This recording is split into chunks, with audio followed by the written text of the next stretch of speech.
In the beginning, the lake fish enjoyed a wonderful life swimming around the pristine waters of North America. But this was to change with the arrival of people, settling everywhere across the land and particularly around the lakes, thus changing the lives of the fish forever. Amen.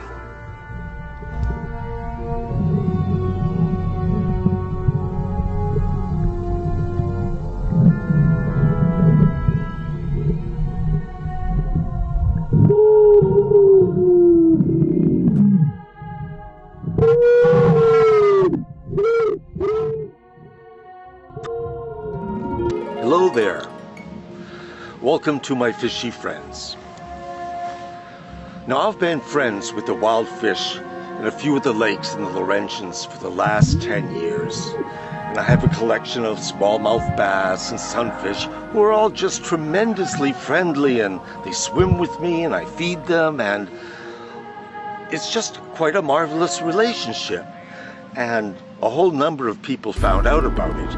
And some people were so bold as to say that they were going to catch those fish and eat them. So on certain days, one couldn't help but worry that they might have been caught, and that would be the end of the relationship.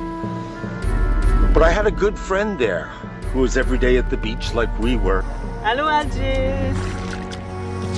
It's amazing that you've been coming here for years to see your friends, the fish.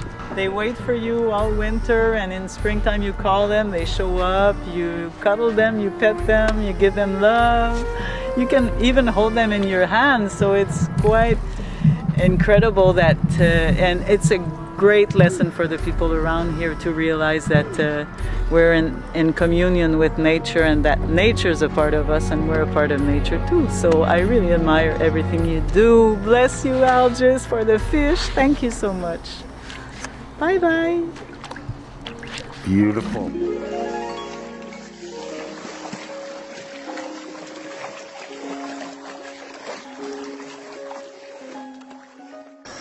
Hi, I'm Liz Edwards.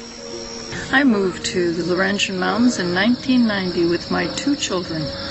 Our next door neighbor, a man named Larry Demers, was a very kind and helpful gentleman. He had lived there all his life. He told us about the fish and how he had fed them every summer, and that each spring he would knock his special tap-tap on the dock and they would reappear. So we began to feed the fish, and we grew to love them.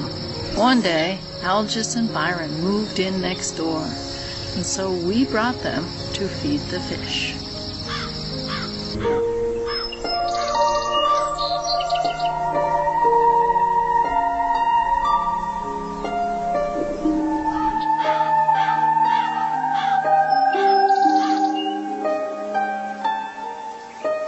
This video is dedicated to my partner, Byron Ayanoglu, who was a real aquatic. He was the #1 swimmer no matter where we traveled to, and people would say you could set your clock by his swimming. It's because of him and several years in the Laurentians around St. Adèle, Val David, and St. Agathe, I became friends with the local fish, which were primarily smallmouth bass and sunfish, besides the horrifying catfish. And it's these fish that became our only children, and this is their story.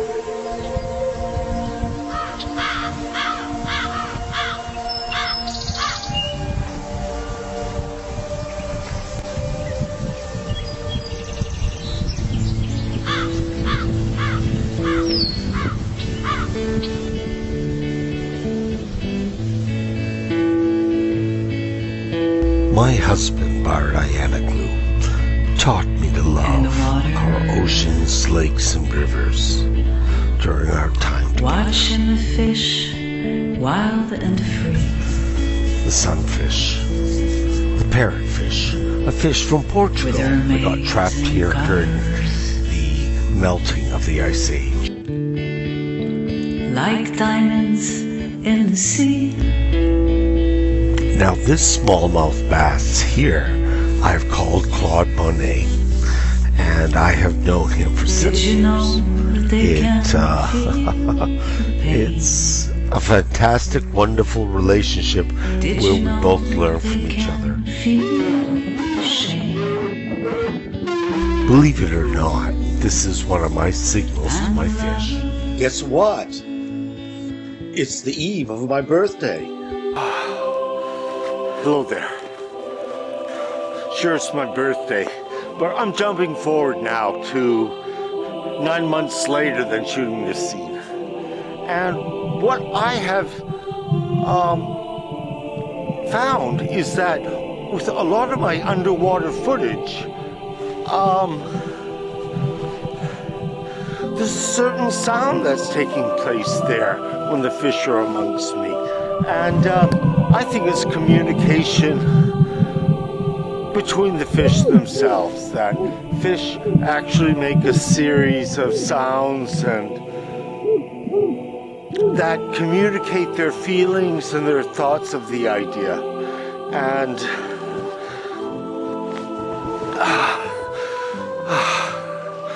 you know, I think this is a relevant piece of information to the fish that nobody understands. Fish can communicate and have feelings and understand a lot more things than we give them credit for, and therefore we should be a lot kinder to them and friendlier. And with that said, you know, I hope the best for the sunfish, because it's these fish that I first encountered these sounds when I became friends with them at the start, and it just continued as I watched the footage, this strange sound in the underwater camera, and now I do suspect there is communication between fish with a series of sounds and pulses and whatever, and I find that pretty amazing.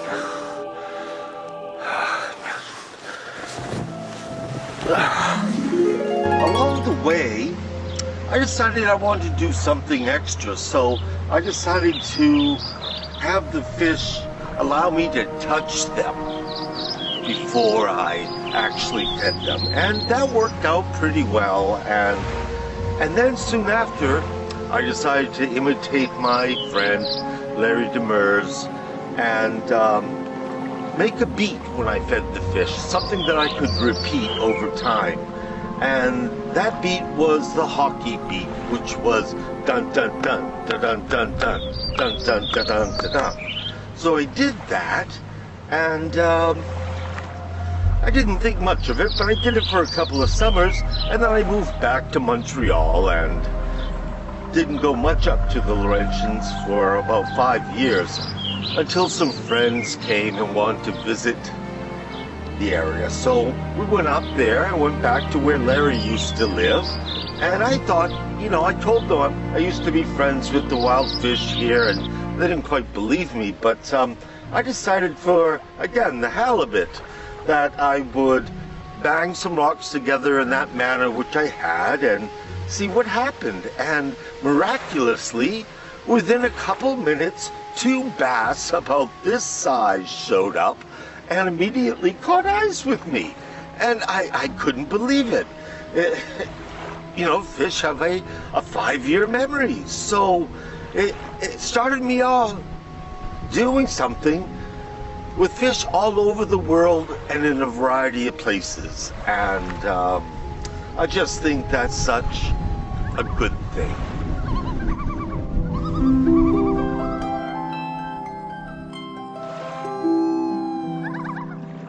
In my grief, I returned to the lake where Byron and I enjoyed so many moments. Life is different here. It's almost relaxing. One searches for answers, but the answers are too plentiful. The fish have been attacked by the catfish that have invaded the lake. So I look for them, and I hope that global warming. The eggs of the fish I've befriended will survive. Little Angie stays away from the hook off her cheek, trying to hide her destroyed cheek, tearing half of her pretty face. Did you know they can? Then he threw her back in the water. Did you know they can? Little Angie almost died. And the love. I like to bring the fish down to the lily pads because they feel protected under the lily pads, and unfortunately people who own properties alongside the lake eliminate them, and they ruin the lifestyle of the fish that like to hide under these lily pads, so that various birds, ducks, loons don't come after them.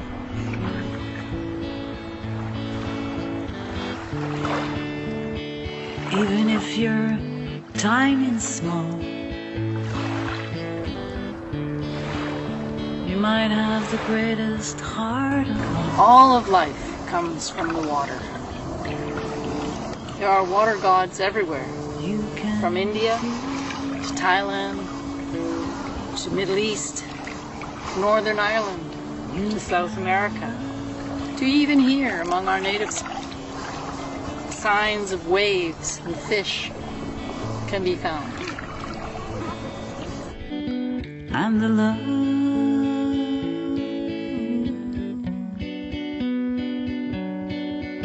Yes, the love.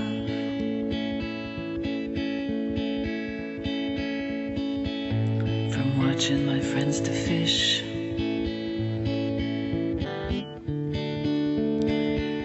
they sure taught me a lesson.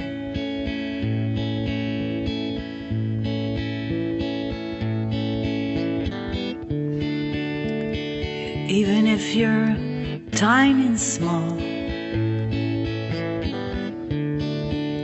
you might have the greatest heart of all.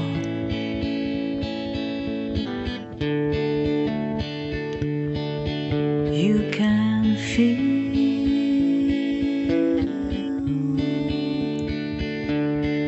you can love.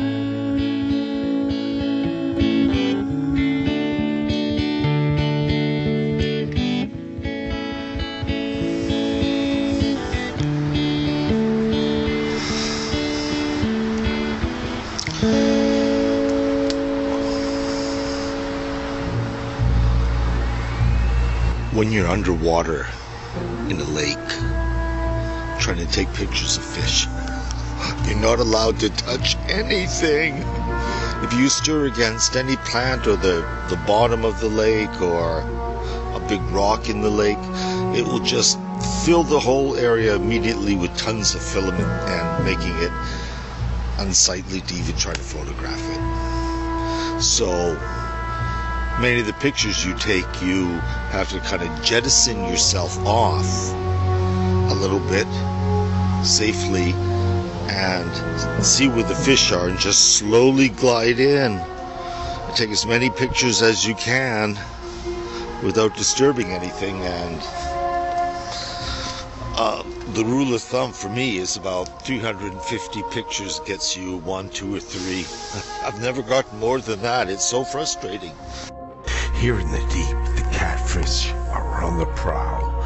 They are looking for their lunch, brunch, and dinner. And there is a variety of them. I think there's 2 or 3 different species. And they are formidable predators.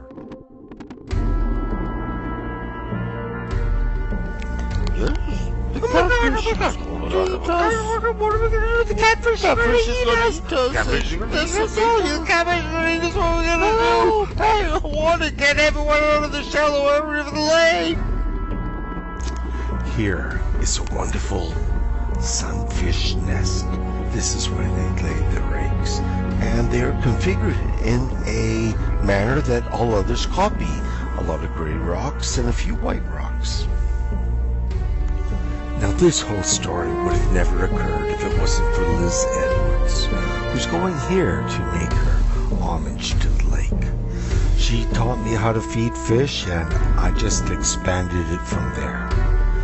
Her ideas of water as a sentient being to herself is such an alien abstraction, but I believe there's some truth to it. So once she's out running on the frozen top of the lake, making sacred geometry for those that we love and we've lost, and the fish below, only makes me feel so much better that I'm involved with a person like her. Now, sacred geometry and water is one of the most amazing aspects of our planet, and it's something taken for granted. A lot of people don't believe it's true, but water contains our thoughts, hopes, and wishes.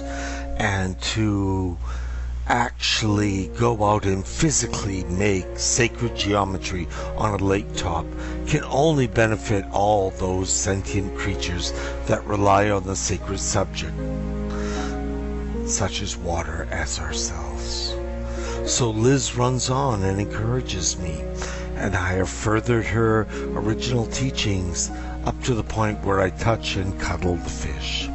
The fish remember me year after year, and some fish, over 5 years come back when I beat the sacred tune that I taught them when I was feeding them. So life is evolving around water, light, sun, and love.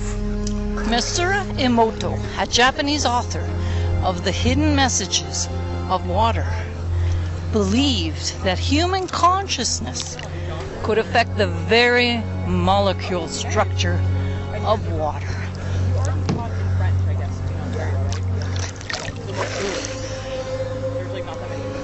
He treated different waters once. I can't hear myself because my water. He did experiments where water was treated badly, roughly, shouted at, spat on, and other water was treated lovingly, kindly, blown kisses to. Then he froze this water. When he compared the ice crystals, he found that the good water, the water treated lovingly, was exquisite formations, beautiful to look at, and the sad, badly treated, abused water was fractured and broken and ugly. He believed that water remembered and could pass these good and bad feelings on to us. What better way to get to know water than to be friends with the very living beings in the water, the fish that I fed and swam with. One day, my children became quite ill with a terrible cough, left them pale and gasping. Desperate to bring their fevers down, I got them to bathe in the water of the lake, where the fish swam. They recovered remarkably. By the end of the day, they no longer coughed. After that, I knew when they were ill to ask them to bathe in the lake. And when it was too cold, I collected water where the fish swam, and they drank it and recovered rapidly. Fish are involved in today's society through the pet industry, the recreational fishing industry, and fish farming. Fish are also essential to the oceans, lakes, and river ecosystems that we all as humans depend on. While fish are often thought to lack intelligence and emotional capability, they are in fact sentient creatures, meaning they have feelings and can experience both positive and negative emotion. That's wonderful.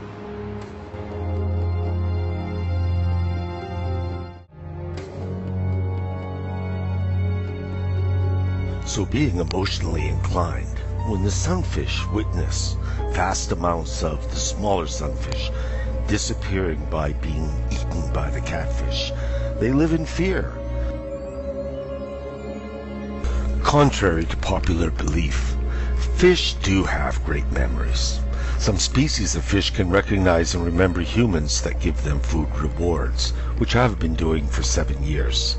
And the fish always recognize me. They like to catch eyes with you, and they like to come right up into your face and see you. So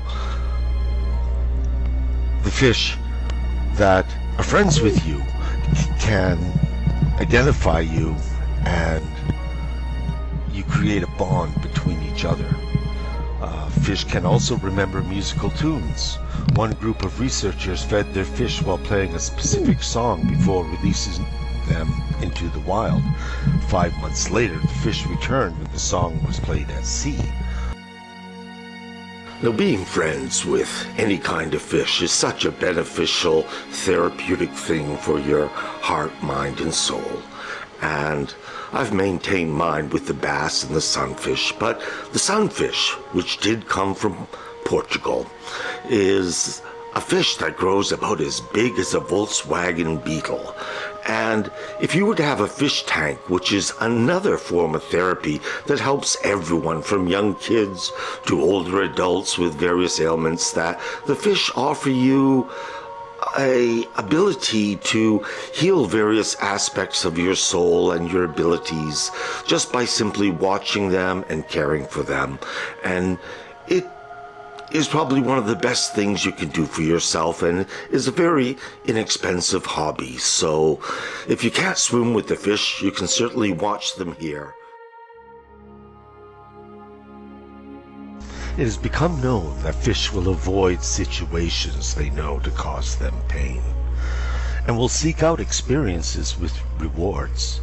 So I can understand my fish always remembering me year after year of arriving at a certain time in the early spring and feeding them all summer long, so that they have a good stored up amount of fat for the 5 months that they probably are in limbo, just sleeping off frozen hours of winter. Even though fish do not have vocal cords, they still excel at communicating with one another. They accomplish this through various sounds, scents, electrical pulses, and motions. Along the way, I imagined what Claude Monet was like. I named one of my fish after him. Claude Monet had made himself a fantastic garden with a waterway, and he must have enjoyed the fact that fish lived there in such a splendid area of France. So it occurs to me occasionally that during the fall, as I am no longer swimming because the water's too cold, what do the fish think? Do they think of me? In the middle of winter, are they thinking, just in a few more months, that human will be back feeding us and caring for us? And that leaves me feeling joyous that I'm helping the greater picture of the world and delivering something to an unrecognized animal that's considered dumb, stupid, and has no feelings whatsoever, and changing that around to appreciation and love for this aquatic animal. I've noticed over the years with my fish that they have the ability to change colors depending on the camouflage needs, environmental conditions, and time of year. They also change their colors when they're being most aggressive towards other fish, trying to get my attention or keep me all to themselves. Fish are possessive and will allow you into their family of friends because they understand the beneficial nature of what I'm trying to do here. So I make an imaginary situation in which Monet is painting fish in his beautiful garden in Giverny, and that he's looking at these images of fish he's painted, and that it expands both his understanding and appreciation for aquatic life, but at the same time the necessity for being beneficial to another animal that has so few rights here on this planet. During the winter months, I have noticed several people out ice fishing, and I always try to lead them astray. I always try to say, hey, yeah, you're right, this is the best place for the fish, or the best place is over there, to keep them away from mine.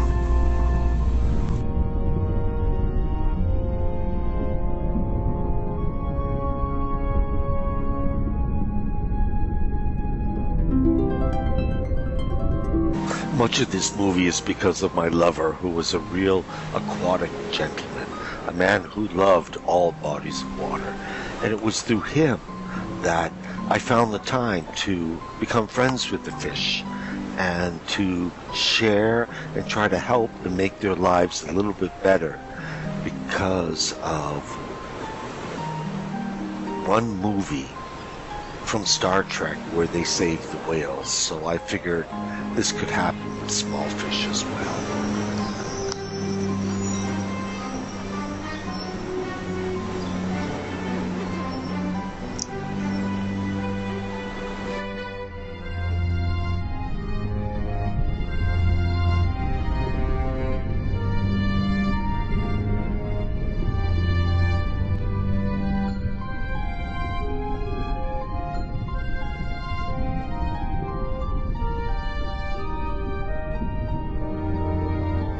Now, the catfish is an invasive species. I don't think it really existed up in Canadian waters or rivers, but it got here via the St. Lawrence River. And from there it branched out to the other rivers, and eventually it came up the North River. And as I suspect, it hangs out where streams run into the river, and they stay there a few days and they sniff the water to see if they can smell other fish in that water, which I think they can, and then they proceed up the stream and get a hold of your lake. Now, the catfish are very territorial, and they're very smart. They work together in pairs and triplets. One will hide under the mossy ferns underwater, and the other two will drive the fish towards it, and so it can capture it. And so, this is pretty sneaky business. I guess, killer whales do that too, and other fish, but I don't think bass or sunfish do that, so you gotta watch out for the catfish.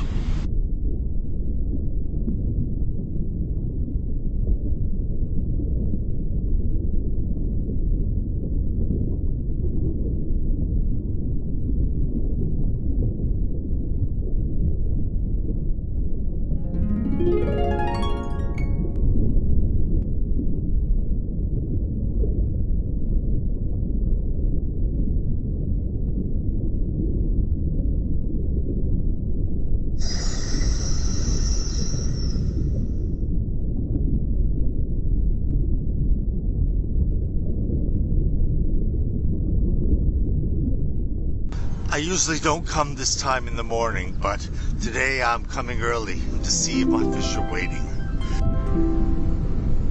One of the very interesting stories in ancient philosophy comes from the country Greece.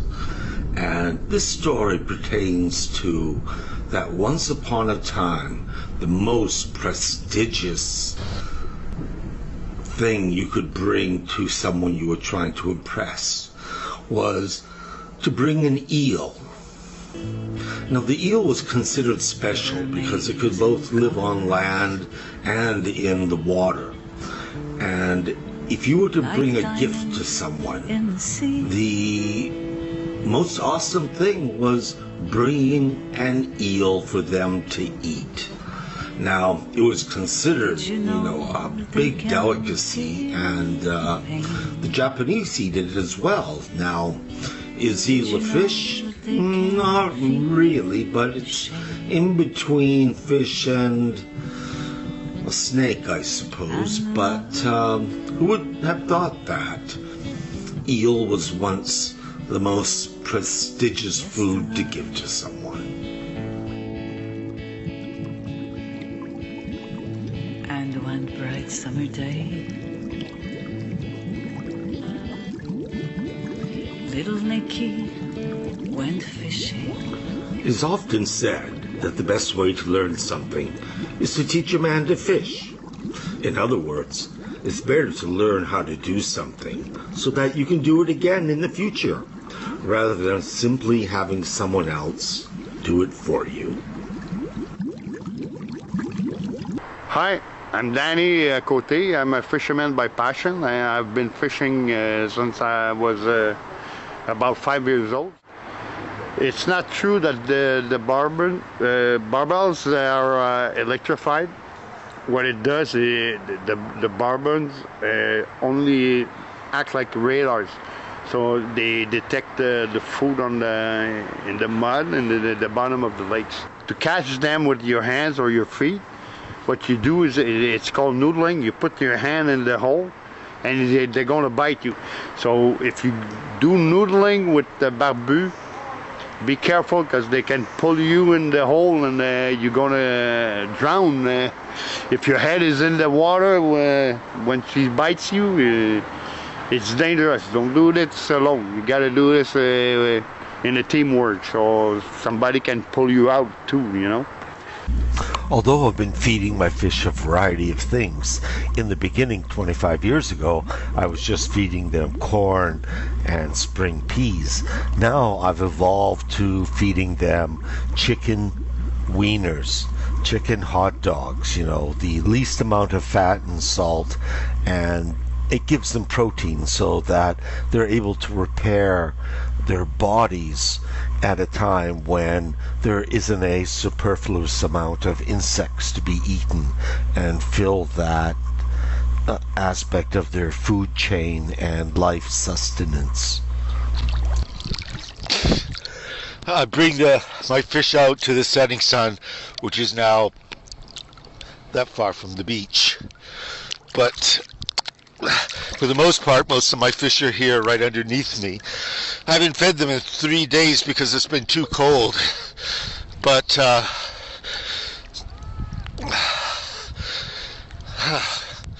we'll take another look down there and see what feeding time looks like. They're really voracious, but I make sure I spread the food around so everybody gets enough. And bugs are in a big shortage this summer. For some reason, there are not many bugs at all. So with that said, I'm going to go back under and feed my fishy friends.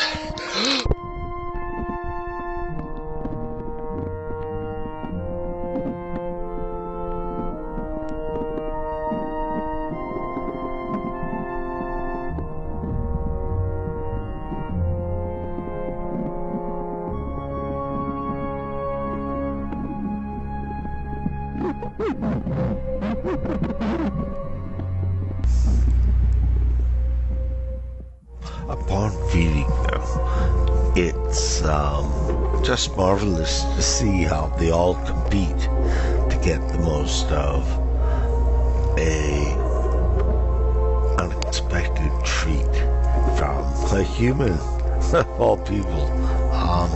But they too eat it up, and I'm so pleased and proud as a mother to have fed them to such a good extent. On top of the lake, all kinds of activities keep taking place, and people do see the fish and enjoy them, but they do not understand they are under a big attack from the catfish. And if you must wonder about are the fish happy? Is my life for real? All of these things interplay with the grief of the loss of my husband, Byron Ayanoglu. So I pray to our only children that we have, which are these fish here in this lake, where we both swam together for so many hours and enjoyed ourselves. So I hope for the best, and I hope to nourish these sunfish and make their lives a little bit better. Part of this experience has been because of Jesus. Jesus was originally known as the Fishy Prophet. He was illustrated in the earliest of times as a fish, and people communicated with that.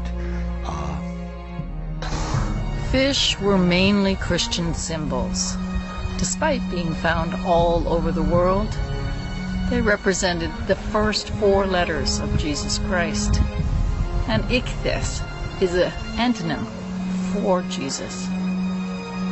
Persecuted Christians would sometimes scratch the symbol of the fish in order to self-identify or to recognize another Christian. One would draw the top line and the other would finish this bottom line.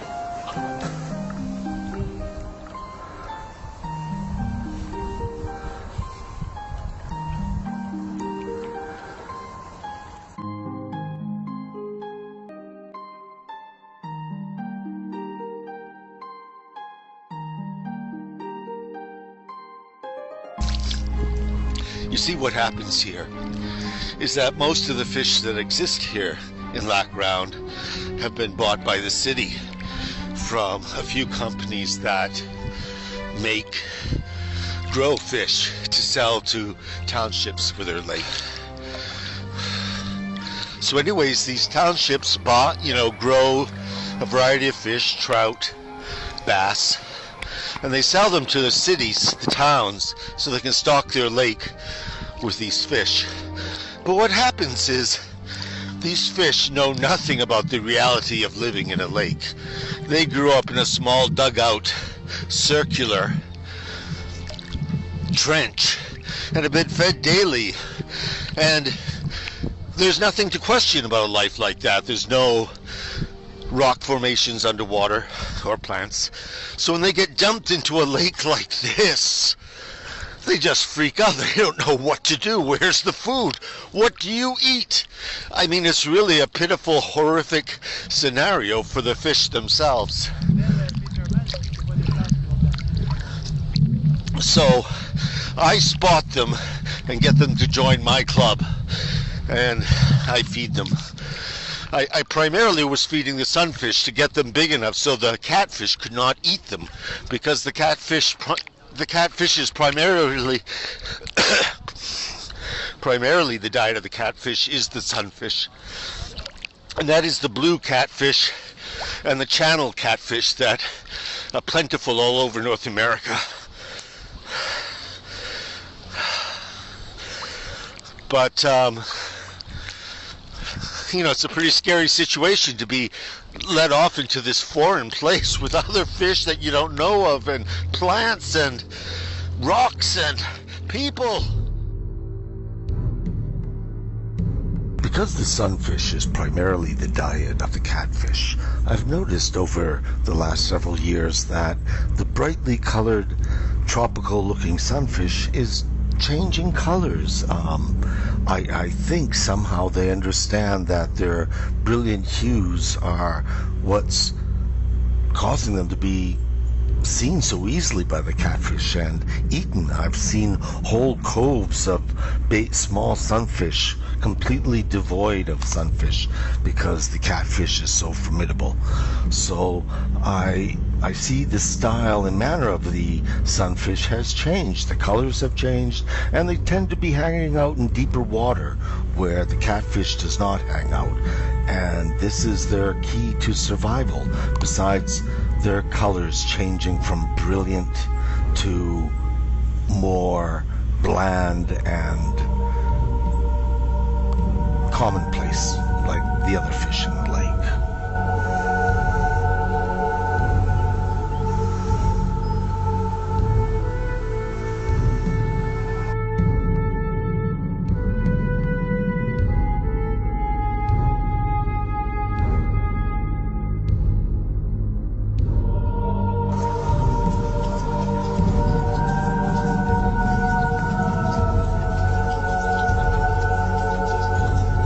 this is Lac Round.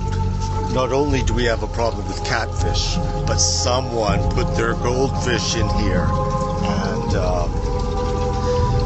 a few goldfish in this lake, and 5 years later, there were like 100 red carp, that had taken over the lake. But they're not as troublesome as the catfish is. I mean, the catfish is a real diligent predator.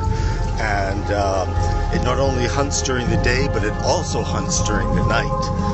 And what a horrible way to go as a sunfish, that you're sleeping there at night and all of a sudden, because of its electromagnetic whiskers, it tunes into you like some science fiction scenario, and that's the end of your world. So I'm all for the sunfish. Viva la sunfish!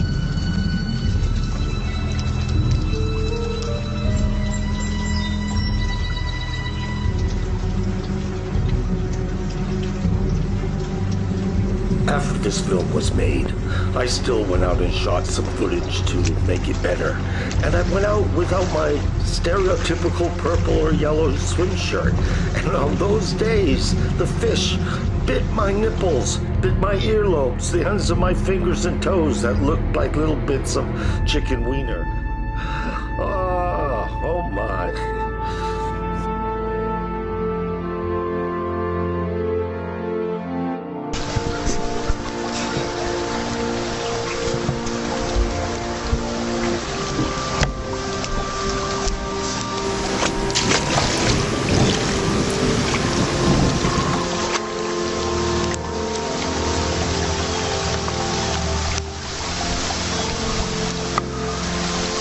So I want to tell you about another extraordinary thing about the sunfish, is that they're known as the kissing fish. That if you become familiar with them, they will swim around you, and if you have any extruding moles or skin tags, they will bite them off cleanly, and they won't even bleed, as I have found myself. So, why spend money at the dermatologists when you can buy some chicken hot dogs, chop them up in little bits, go to where the sunfish are, and have your body manicured.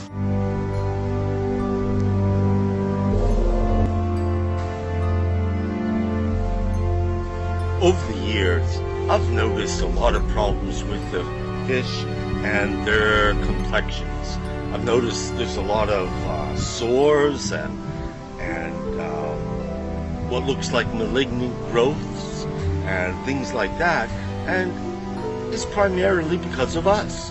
I mean, we put toxic things on our gardens, and our houses leak into the ecosystem with its sewage. There's chlorides put on our roads during the winter, and all of this affects the fish. Fish are also a time-based animal that if you rendezvous with them at a certain time, they're generally speaking there. I'll try to come back later on today around 3 to 4 and see if they're waiting for me. That will give me a little more conclusive evidence to their time-based lives like ours. Imagine that.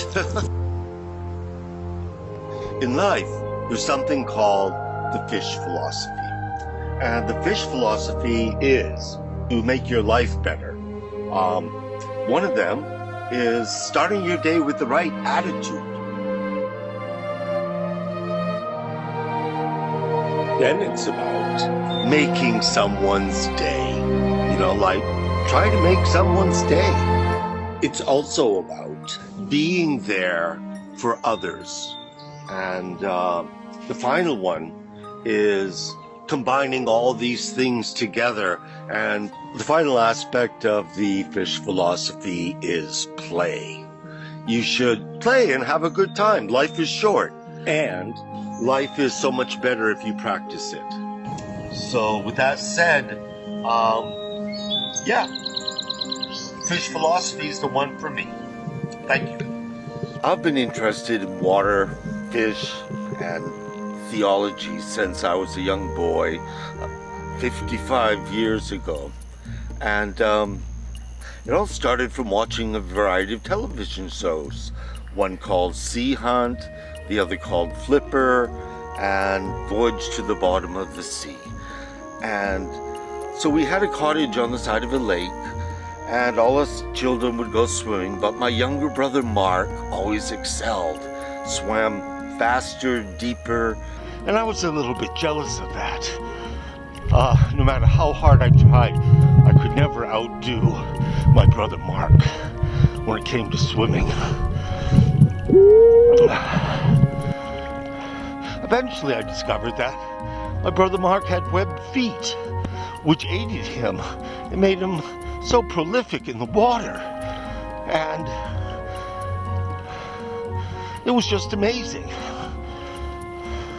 I didn't think so much about it at that time, but later when I was discovered that Jesus could walk on water, I thought my brother Mark could walk on water too if he actually tried. He was so good. And then later, when I discovered in Greek mythology the various fish gods and lake gods, water gods, I thought to myself, maybe Mark had some of that divine luck and was blessed and was even a little bit in their league. May he always rest in peace.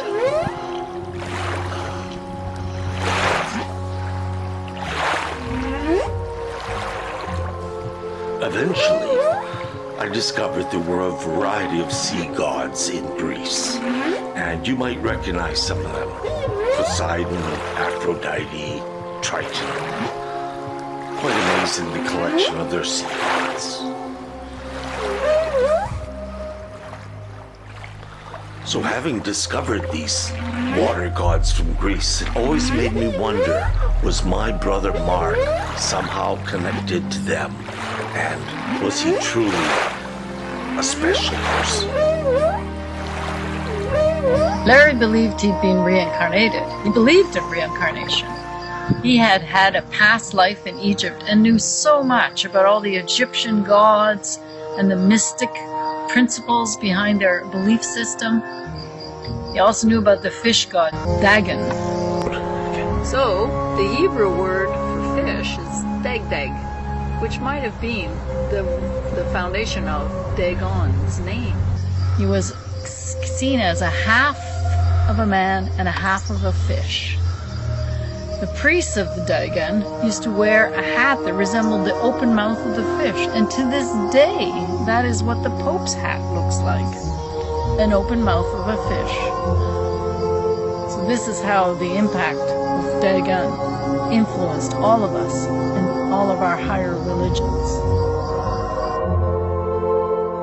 Three goddesses of the earth, who send their loving grace and benevolence towards what might be considered the mind of the planet, which is water, an alien substance that came here from outer space. Yet everything pertaining to life relies on it. So because of our civilization's carelessness, we need goddesses such as these who embrace the living vitality and health of our oceans and lakes. It is these that contain the variety of fish within them. And by offering healing love, appreciation with gratitude, it is this devotion and cure that is so vastly needed by our planet. Now, of course, we should stop fishing and let our oceans heal themselves and all of the life within. This is because the fish are very much like the components of our blood. Without the fish in our oceans, they are only barely alive. Therefore, we must develop ourselves to be appreciative of the fact that this is a major gift from the universe. So to have a planet with such a major resource, that we should all prioritize this. Perhaps we should develop one sacred rule on the planet Earth, that thou shalt not contaminate fresh water, salty or fresh. Amen. Hello guys, my name is Sebastian, gay 20 francoeur. I'm fresh from Montreal and I lived in the mountains, Laurentides, Quebec, Canada, all my life. And I've traveled a lot in the world, and what I can say about fish is that, well, for my own self, I think that fish is the food of the gods. When you go to places where they fish since so many 100 years ago, well, like Spain or whatever in the world, because fishes are fished all around the world since so long. And I think that we should really take care of this world of the oceans, because I think it's a food that can just bring us peace and comfort in our own body. So I will just say to you guys, take care of fish in the world, and appreciate every time you eat some fish or whatever product come from the fish, because it's very important in this world. And I think it will always be. It's like a value for eternity, kind of. So taking care of all, peace, take care. Hey, thank you. Because we seem to be in another extinction period, I've included this talk by my partner Byron, who talks about Atlantis. Because what befell them is certainly going to happen to many of us due to global warming and the melting of the glaciers.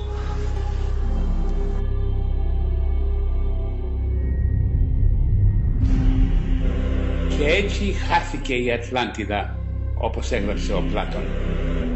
And so, this is how Atlantis was lost, as Plato wrote. Such was the vast power which Poseidon settled in the lost island of Atlantis, that for many generations the Atlanteans, grateful to the god whose seed they were, united gentleness with wisdom in the various chances of life and in their relations with one another. They despised everything but virtue, caring little for their present state of life and thinking lightly of the possession of gold and other property, which seemed only a burden to them.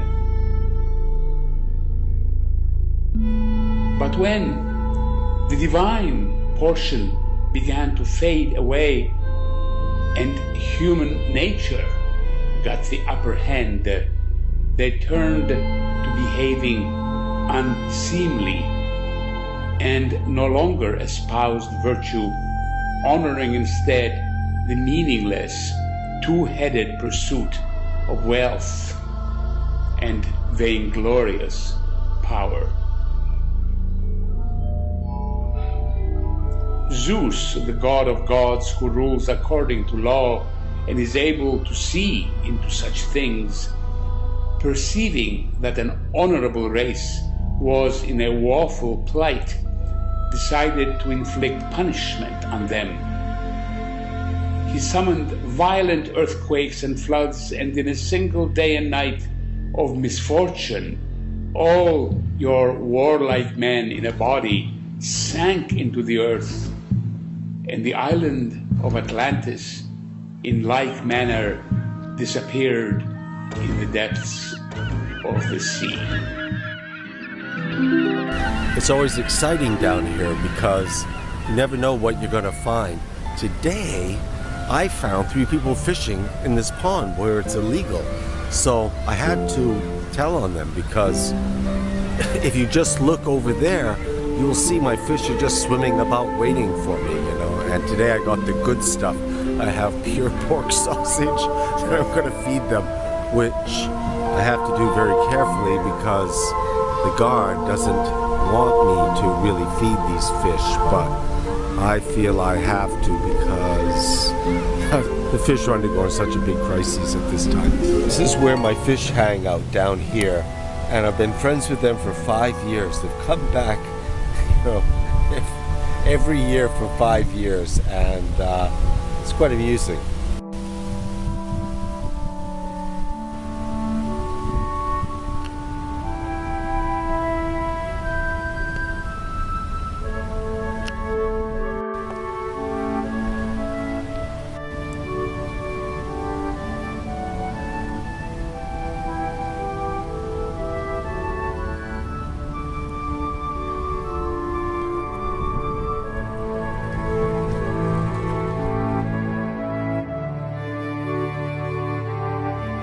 because the bigger fish want to compete with the smaller fish for the food, meaning the more I let them touch them, the more sausage they get.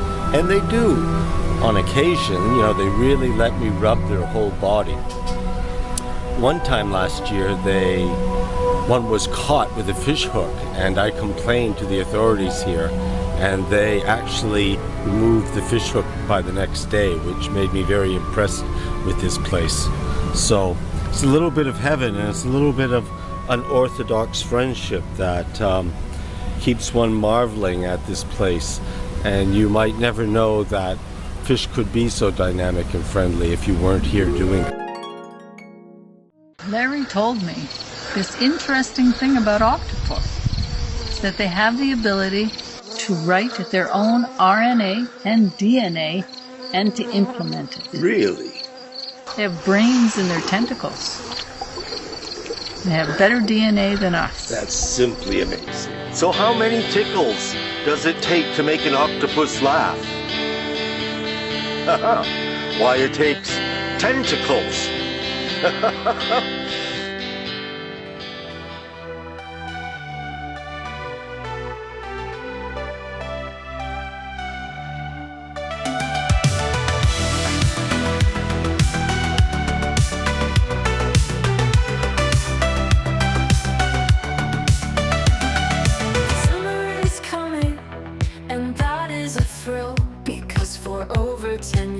Now I've been feeding the fish.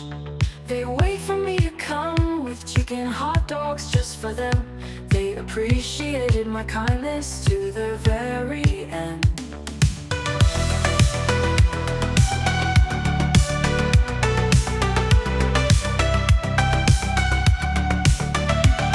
The fish must be the most abused animal on the planet. No one cares, and without them the waters will go stagnant. So think of other creatures and try to save their lives. Being a vegetarian means they will survive. Only the Lord knows how we have lost control, and all animals just die because we are just too slow. We should change our ways to make life here better. Otherwise the Lord might give us some dangerous weather.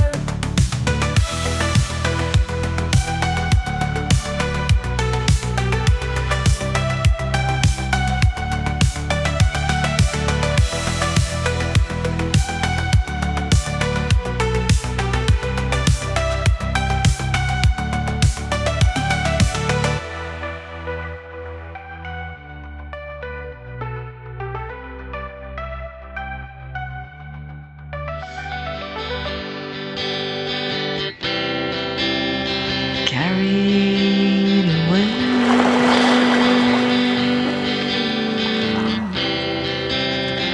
dancing in the waves.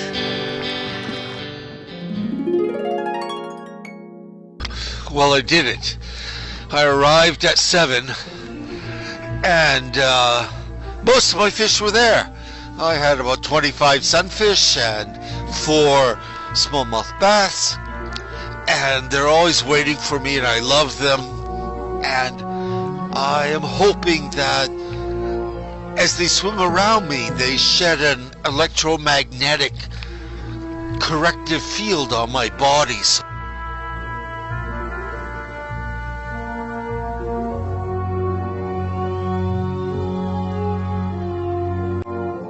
I can feel them rubbing against my legs as I'm swimming back. And this is just a good sign. Love them.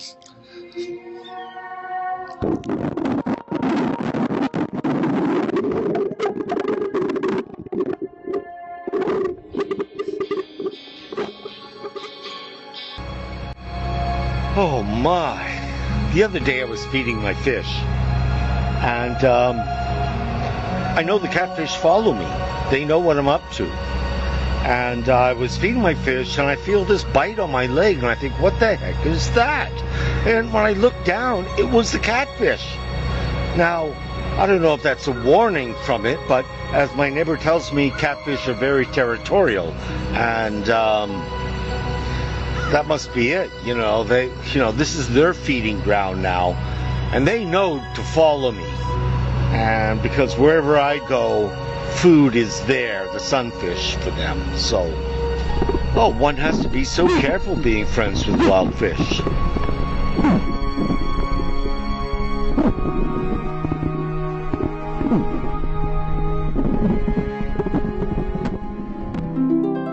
You see, with bass, even though you're the same size as the catfish, you really can't sleep. Because if the catfish comes from behind and destroys your tail and you have no ability to move forward, you'll be laying there at the bottom of the lake while they slowly come and eat you alive. A most disgusting death.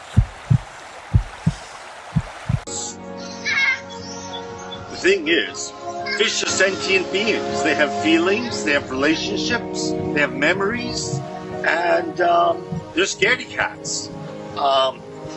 Anything they don't understand, they just keep away from it. But with humans, another bond occurs, and nobody's, actually done it but a few favorable people on the planet that have made friendships with fish, belugas, and a variety of others. But another little point I would like to make is that I'm swimming with the fish so that they correct my electrical frequencies in my body.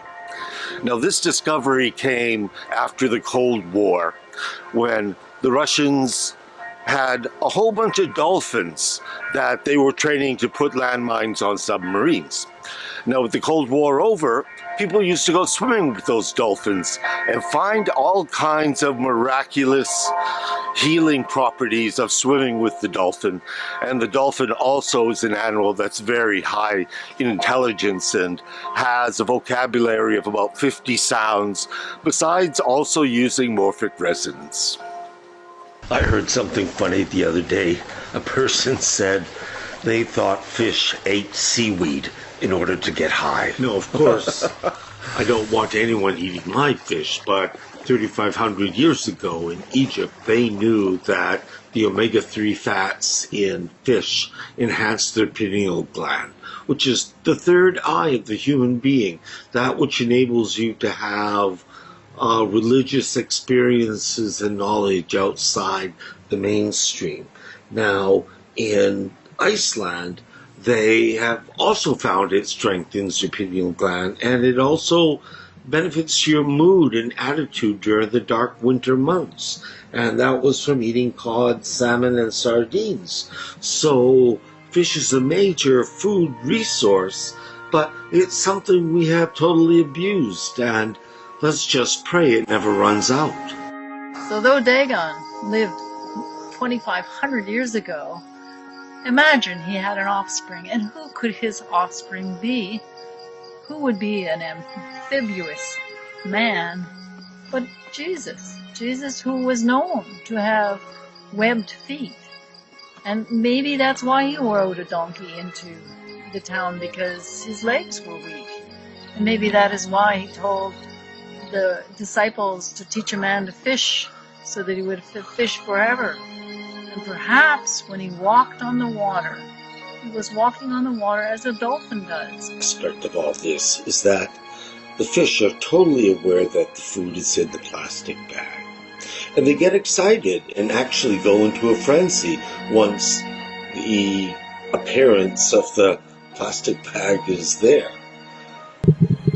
Then some of the smarter fish, are really smart, Alex, and they try to rip it open and shed the ingredients so I can't distribute it so evenly, so everyone has a chance to feed.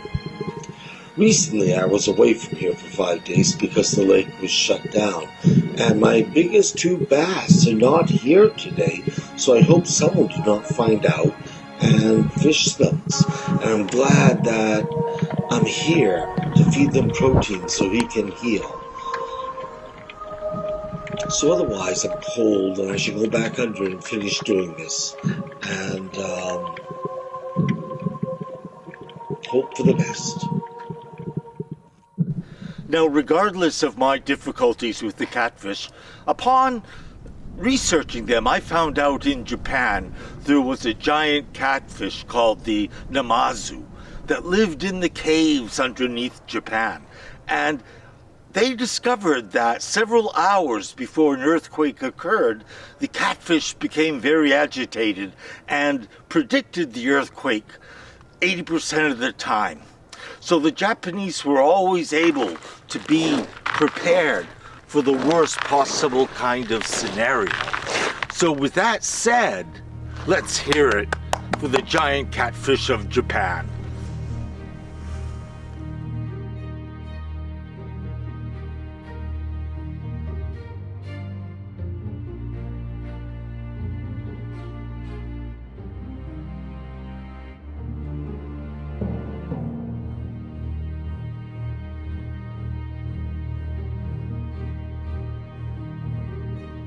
My name is Nina, and I am the mermaid of this lake. In Ukrainian, we call that a rusalka. So I'm the rusalka of this lake. Right, Eddie?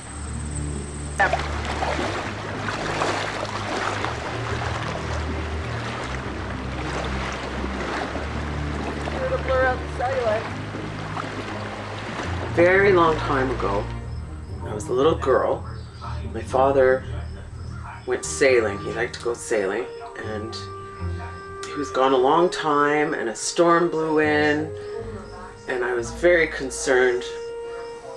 And I wished at that point that I was a mermaid, because then I could dive into the water and go and find him and do what mermaids do, which is, you know, save sailors and guide them from trouble. And so I always remember a story that my grandmother told me about how in the Ukraine, the word for mermaid is rusalka, and that means mermaid, but it's the same word in Russian, but in Russian, it's a very evil creature, like a lake witch that comes out and does trouble and, you know, leads the sailors astray and leaves them for dead. So I prefer to be the Ukrainian mermaid. And from that day on, I just always wished that I could be reincarnated one day as a mermaid so that I could do all those things and help the people and be a good rusalka and have a tail. I would love a tail so I could swim faster.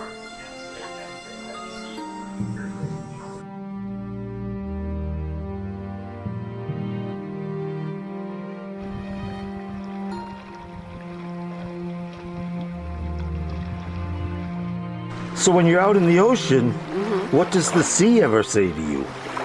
The sea never really says anything, but it always waves, you know, so I appreciate that. So tell me, how do mermaids send messages? Well, I know it's old-fashioned, but I still use sea mail. Where do mermaids keep their money? Well, I keep mine at the local river bank. It's safe. All the trout go there. What kind of phone does a mermaid use? Well, it's a shell phone. A shell phone. You know, hello, hello, oh, hello. It's Neptune. What does a mermaid really not want to find at the end of the night or a long night? Semen. Another big question I get is, where do mermaids and fishermen meet? Well, online. My name is Nina and I am a mermaid. I do not have my tail right now, it's at the dry cleaner, but I am a mermaid. Where do mermaids see movies? Well, in the dive-in. Why are fish so skinny? That's because they eat other fish. And it's a hierarchy. Hey, Otis. I'm here in Vancouver, and I'm almost underwater. Would you mind hearing a joke? What did the fish say when it hit the wall? Damn. Good. I hear you're making a movie about our friends the fish, and I just wanted to share with you some background. about what they're up against in our modern world and how they are constantly having to deal with our wastewater in filtering into their environments. Typically in freshwater environments. I read an article about how the fish are becoming slowly addicted to both our illicit drugs and our prescription drugs. Yikes. It's a funny thing with when it's diluted into their freshwater world. This is, of course, where they are getting it and loving it. You know, almost like you spend with your fish when you hold your breath. You know, those precious moments under water. There you go. So yeah, fish are an interesting gauge for what's happening with us and what we're doing to help keep their environment a beautiful place. Yes. I'm not holding my breath now, but So I'm just curious, what things are washing down from the from our society into their society? Like, what are the substances? Well, apparently, as I said, the illicit drugs are anything from cocaine, methamphetamine, which are sending the fish into anxietous withdrawal, because they had there is a toxicity that we're passing on. So, how do you think Byron would feel about this gentle and wonderful time of you swimming with the fish? So, when the springtime comes and I go to feed my fish for the first time, and the first fish I see is Claude Monet, and he gets fed, this information passes quickly to all the other fish. And this is a key information source for all animals, be it fish or bears or coyote. Morphic resonance. Maybe you're just a merman. Perhaps so. So anything else you would like to say about fish, Langley?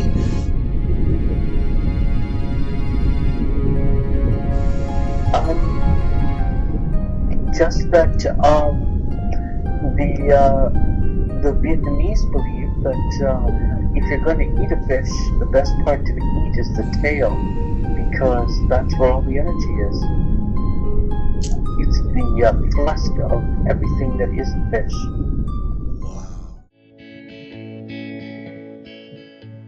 After a hard winter,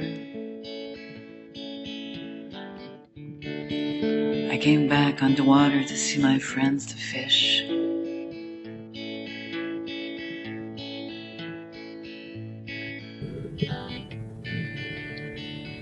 They were all so skinny. Global warming had made food hard to find.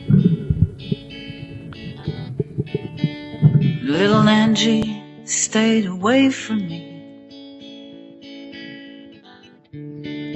trying to hide her destroyed cheek.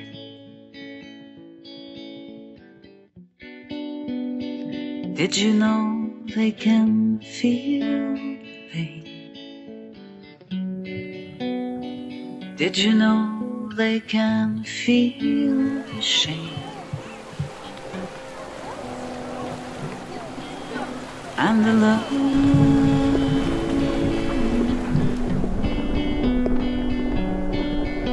Yes, the love.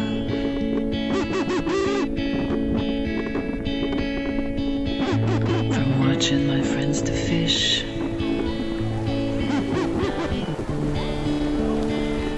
they sure taught me a lesson.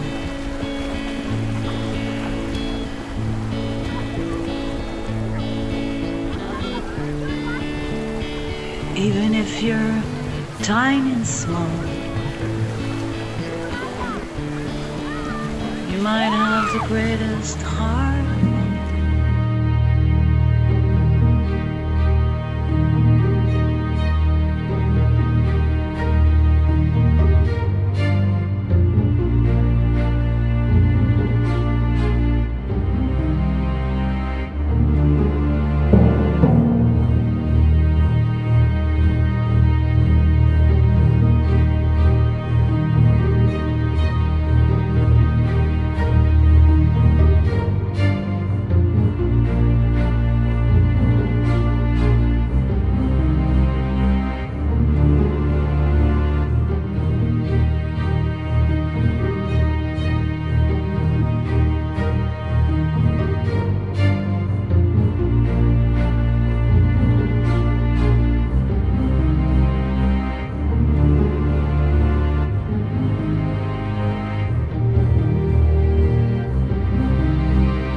Fish god Dagon. And he didn't follow God immediately, and he ran into some bad luck, and on a sailing vessel they threw him overboard where he gets eaten by a whale. No, it wasn't a whale. It was the fish called the Ketos. But he spent 3 days and 3 nights inside the whale, and the acid inside the fish's belly turned him white. And then the fish spat him out on the beach, where he then became a very successful prophet. And it has the similar resurrection like Jesus, 3 days and 3 nights, and then the resurrections came. But what I found very interesting in this is that there's the fish god Dagon, and then there's Jonah, and then there's the fishy prophet Jesus. All 3 seemed aquatic gentlemen, so that's maybe how he survived such an ordeal. But it just makes one wonder that maybe this earth once did have mermaids and mermen. And although they're not here today, God bless them. They sure taught me a lesson.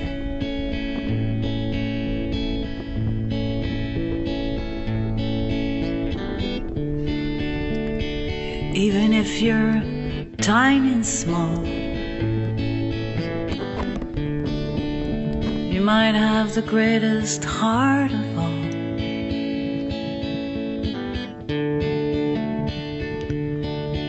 You can feel,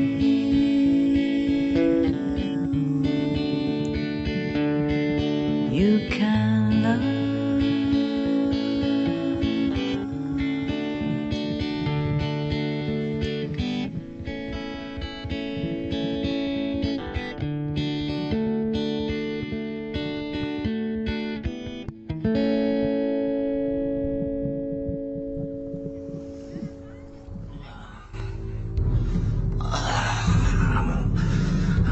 Always need to feed. I must eat, or I get an abscess. stomach, you see. See my precious meal, the sunfish. Oh, I'll get you if not today, then tonight, when you can't see me coming. I'll find out where you're resting, even though some people say, why did the catfish have trouble sleeping? It was because the bass next door was too loud. Warning the sunfish I was coming. Well, I'll get you too one day when I'm big enough. Oh, and as for your stupid joke,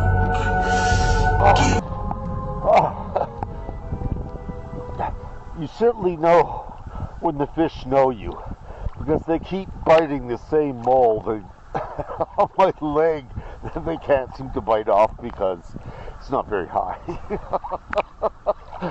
Oh, holy moly.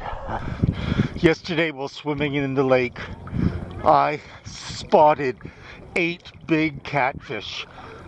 Now today, I've come with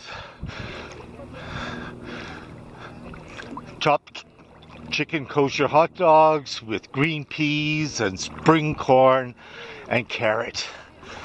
You know, giving them a full meal and all the vitamins and protein they need to make up for the lack of bugs and whatever in the lake. Oh, God bless them.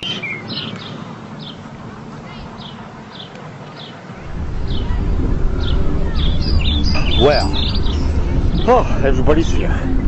Several bass, got the sunfish, the catfish. I'm letting the catfish eat. I'm not smacking it anymore on the nose. You know, you have, you know, the catfish is like a cat. Who can't like a cat? You know, who are we to speak or hate another species of living entity that managed to have the miracle of life here on this, oh, catfish. The catfish is feels like it's kissing my knees. Oh, all right, more food. So I gotta go. All the lakes and rivers I swam into.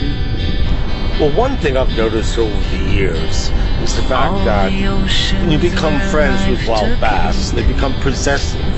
And the first bass I became really good friends with tries to keep all the other bass away, you know. They want you all to themselves, especially as they're being fed. So, you know, bass are possessive, and that's a good thing.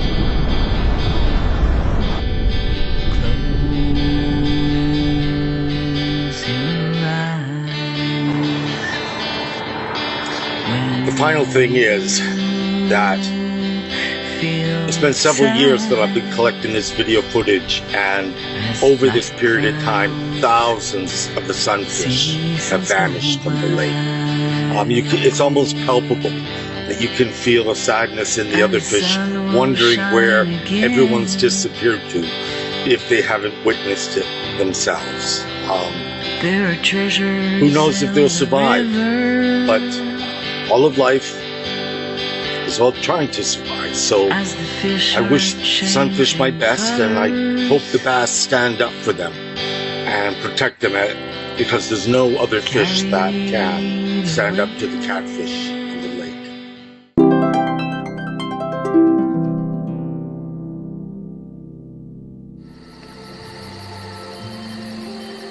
Good afternoon, I'm Dr. LaRue. I'm a retired physician. Sometimes, on occasion, people come to my office asking about clammy, sweaty, cold hands that they refer to as a fishy handshake. And obviously most of those conditions is due to stress or anxiety, which could be hyperhidrosis, which is profuse sweating, or diabetes or low blood pressure. But thankfully those conditions are rare and don't happen too often. And most of the time just being more relaxed, doing some meditation, sleeping properly, avoiding like stimulants like coffee will help in those situations. And that's about it. So hope you have a good afternoon. You take care. Well, I'm sorry. I have to apologize. I've made a big mistake. It's not the catfish that are terrifying the sunfish and eating them all. The culprit is actually the bass, whose primary diet is the sunfish. And in fish farms, they feed the bass sunfish. So all fish eat fish, and no one is to blame. And I feel sorry for treating the catfish so badly, thinking it was them. So I forgive the fish, and I forgive Mother Nature for stepping in and making accusations that were incorrect. May nature carry on as she beautifully does, and the rest of us, let's just live long and prosper and use the fish philosophy. Who would have ever believed I caught this with a magic wand? It truly is a magnificent frozen fish, composed of hundreds of other fish, uniting to make the ultimate fish. And all the lakes and rivers you'll swim into, and all the oceans where life will take you to. Well, all things change with time. People come and go, and so do the animals. Unfortunately, this year I suspect Claude Monet, Aphrodite, and Cleopatra have been caught and probably consumed. The catfish has taken over. The catfish attacks me and bites me, tells me it's his territory. Claude Monet, Aphrodite, and Cleopatra are no longer swimming with me after feeding time back to the beach. Oh. So may all these fish rest in peace. So sometimes in the winter, I come down to the lake before it snows over and the ice is still clear, and I bang my certain beat in the area where I rendezvous with my fish. And it's just marvelous where 1, 2, or 3 of them show up, just going to prove that fish are capable of a variety of thoughts and understandings, and this just makes being friends with them so marvelous. That for years you've been swimming this lake, making friends with the fish, having them waiting for you in springtime to go through summer with you, letting you pet them and have them in your hands and everything else you do. And it's just a wonderful lesson for mankind that we can have this communion with nature, that nothing is a stranger to us. We're part of it all, and it's part of us. So bless you, brother. I just enjoy what you do.